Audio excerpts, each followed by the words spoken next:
নবীজি বলেছেন 3 কারণে মানুষের হায়াত কমে যায়। 3টা আমল করলে, 3টা বদ আমলে মানুষের হায়াত কমে যায়। দুনিয়ার জমিনে হায়াত কমে যায়, কমতে থাকে, হায়াতও কমে যায়, রিজিকও কমে যায়। বলতে পারেন হুজুর আমরা জানি হায়াত সীমাবদ্ধ, তাহলে হায়াত কেমনে কমে? নবীজি বলছেন, বুখারীর বর্ণনায় আবু হুরায়রা রাদিয়াল্লাহু তাআলা হাদিসটা বর্ণনা করেছেন, মানুষের কিছু নেক আমলের কারণে হায়াতের মধ্যে আল্লাহ বরকত দান করে, আবার বদ আমলের কারণে আল্লাহ পাক মানুষের হায়াতের মধ্য থেকে বরকত ছিনিয়ে নেয়, ওই মানুষটা দ্রুত দুনিয়া থেকে বিদায় নিয়ে চলে যায়। হায়াত নির্ধারিত, রিজিকও নির্ধারিত, কিন্তু আল্লাহ পাক এর মধ্যে বরকত রেখে দেয়। একটা উদাহরণ দিয়ে ভালো বুঝবেন। হালাল পথে কেউ ইনকাম করে মাসে 10,000 টাকা, হারাম পথে কেউ ইনকাম করে মাসে 50,000 টাকা। এই হালাল পথের ইনকাম করা ব্যক্তি দেখবেন মাস শেষে খেয়ে দিয়ে আরো 2,000 টাকা ইনকাম করে সেখান থেকে সঞ্চয় করতে পারে। 50,000 টাকা যিনি হারাম পথে ইনকাম করে, মাস শেষে তাকে আরো 10,000 টাকা ঋণ করতে হয়। কথা কোন ঠিক কি না? তার মানে হালালের মধ্যে আল্লাহ বরকত রেখে দিয়েছেন, হারামের মধ্যে কোনো বরকত নাই। নবীজি বলছেন হাদিসের মধ্যে, যদি ওই ব্যক্তি আল্লাহ পাকের নাশুকরি করে, আল্লাহ পাকের শুকরিয়া আদায় থেকে মুখ ফিরিয়ে নেয়, তখন আল্লাহ পাক তার হায়াতটাকে সংকীর্ণ করে দেয়, হায়াতের মধ্যে থেকে বরকত আল্লাহ পাক ছিনিয়ে নেয়।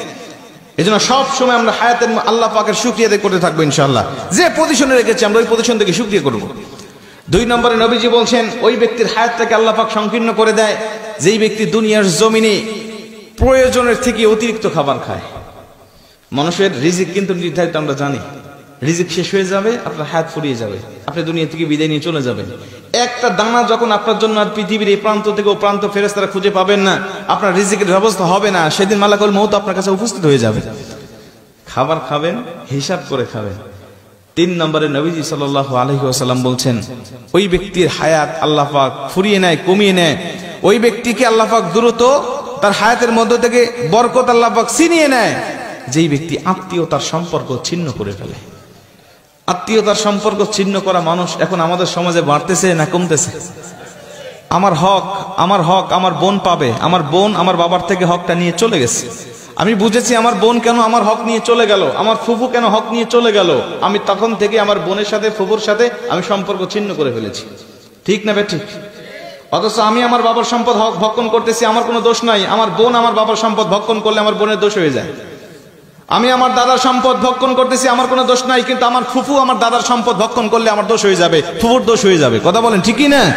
এই সম্পত্তির জের ধরে আজকে অধিকাংশ আত্মীয়দের সাথে আমাদের সম্পর্ক ছিন্ন হয়ে গেছে। আজকে আমাদের সম্পর্ক ভালো নাই। অথচ নবীজি বলছে, যেই ব্যক্তি আত্মীয়তার সম্পর্ক ছিন্ন করে, ওই ব্যক্তির জন্য জান্নাত একেবারে হারাম করে দেওয়া হয়েছে।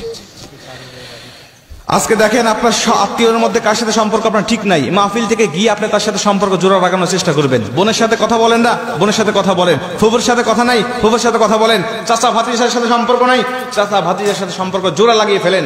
কসম করে বলছি, নবীজি বলছে, যারা আত্মীয়তার সম্পর্ককে রক্ষা করে, জোড়া লাগায়, আমি নবী আর ওই বান্দা একই জান্নাতে থাকবো। আল্লাহ পাক আমাদের আত্মীয়তার সম্পর্ক রক্ষা করার তৌফিক দান করুন। জোরে বলেন আমিন।